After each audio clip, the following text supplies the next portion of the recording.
Title: The General's Heart by Miss Alexa. Chapter 1. How many are they, Sebastian?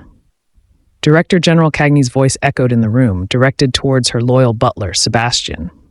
Sebastian, with a somber expression, sat in his chair, surrounded by the Director General, her uncle, and the other board of directors of the organization. According to the outside investigator, 56 people have already been abducted, and they are heading to the country of the Philippines. Sebastian answered while slightly bowing his head to have respect for the mad director. He knows that the director is thinking of a solution. All the people in the room whispered among themselves as the number of abductions in their area continued to rise. Tierra Salve was an independent country, untouched by external interference except for the two organizations. The difference, however, was that many coveted their country due to its natural wealth, filled with various precious stones such as gold and diamonds, which were casually displayed outside the houses of the citizens. Despite this, they lacked education and the ability to create advanced technology to streamline their production processes for their desired products to sell to other countries.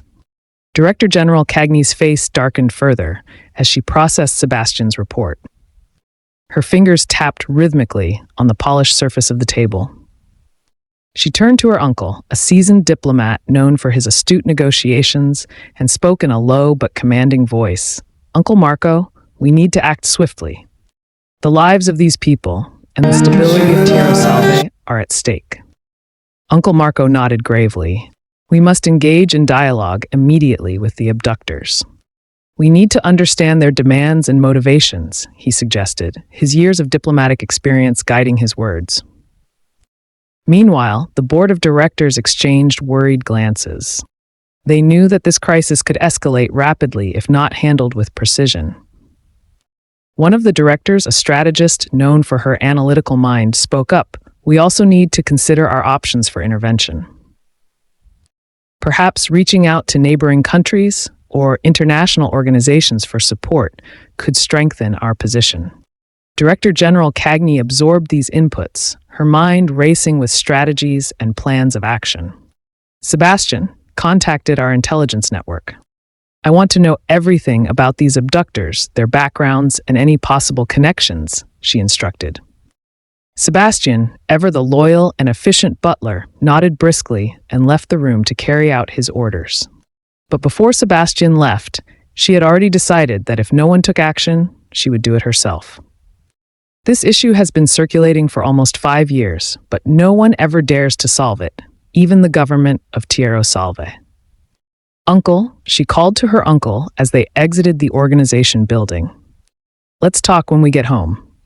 I have something important to discuss with you." Her uncle remained silent, but in his mind he anticipated that his niece would once again do something unexpected. It was typical of her. René's Morgan Cagney ! Her uncle warned upon hearing her plan.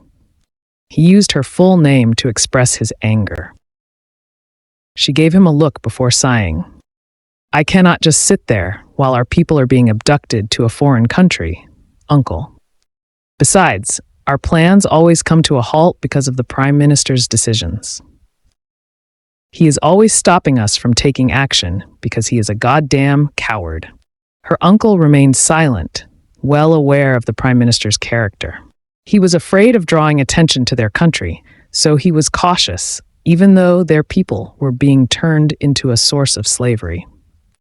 In the eyes of other nations, being born in Tierra Salve was considered fortunate due to the country's wealth and the natural variety of hair colors that resembled the colors of the crystals found in their land. "I understand your frustration, but you cannot take matters into your own hands," Uncle Marco replied sternly. "We must follow diplomatic protocols and work within the framework of our government. Acting impulsively will only lead to chaos." Director General Cagney clenched her fists. "Uncle, with all due respect, diplomatic protocols have failed us for years. We cannot afford to wait any longer while innocent lives are at risk. I am willing to take the necessary steps to rescue our people and protect Tierra Salve." Uncle Marco sighed heavily, realizing the depth of René's resolve. "Very well, but promise me you will proceed cautiously. We cannot afford any missteps or rash actions that could backfire. Renesse nodded firmly. I promise, uncle. I will gather intelligence, form a strategic plan, and ensure that every move is calculated. But I will not let fear and indecision paralyze us any longer. Uncle Marco placed a hand on Renes's shoulder. Just be careful, Renesse. The path you are choosing is fraught with risks, but if anyone can navigate it, it is you. Renesse turned to head back inside, her mind already racing with plans and possibilities. She knew the road ahead would be difficult, but she was ready to fight for her people and her country, no matter the cost. After the investigation of the enemy's background, she informed the second person, who would step back and rule the organization in the meantime, and it is because it is the people of Tierra Salve they are talking about that she had to go to the Prime Minister for confirmation. Renesse immediately took action. She called upon Roderick, the second in command of the organization, a person she trusted for his calm thinking and strategic mindset. Roderick, I need you to take charge and oversee the organization while I am away. We are facing a critical situation, and I must take action. Roderick, fully aware of the gravity of the situation, agreed, understanding Renes's plan. Understood, Director Cagney. I will ensure that operations run smoothly and efficiently in your absence. After their conversation, Renesse proceeded with arranging a meeting with the Prime Minister. She knew that this meeting was crucial, as she needed the government's support and resources to effectively implement her plans. The meeting with the Prime Minister was tense.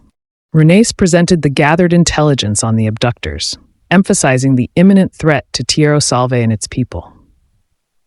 She passionately argued for decisive action, stressing the need to prioritize the safety and well-being of their citizens over political hesitations.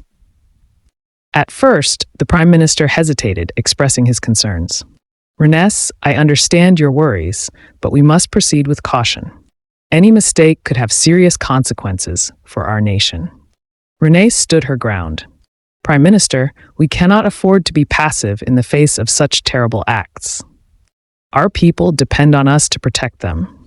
I urge you to support our efforts and authorize the necessary actions to confront this threat directly. After carefully considering her arguments, the Prime Minister finally agreed to provide logistical and diplomatic support for Renes's mission. Very well, Director Cagney. I will trust your judgment in this matter. Keep me updated on any developments, and may we succeed in bringing our people back safely.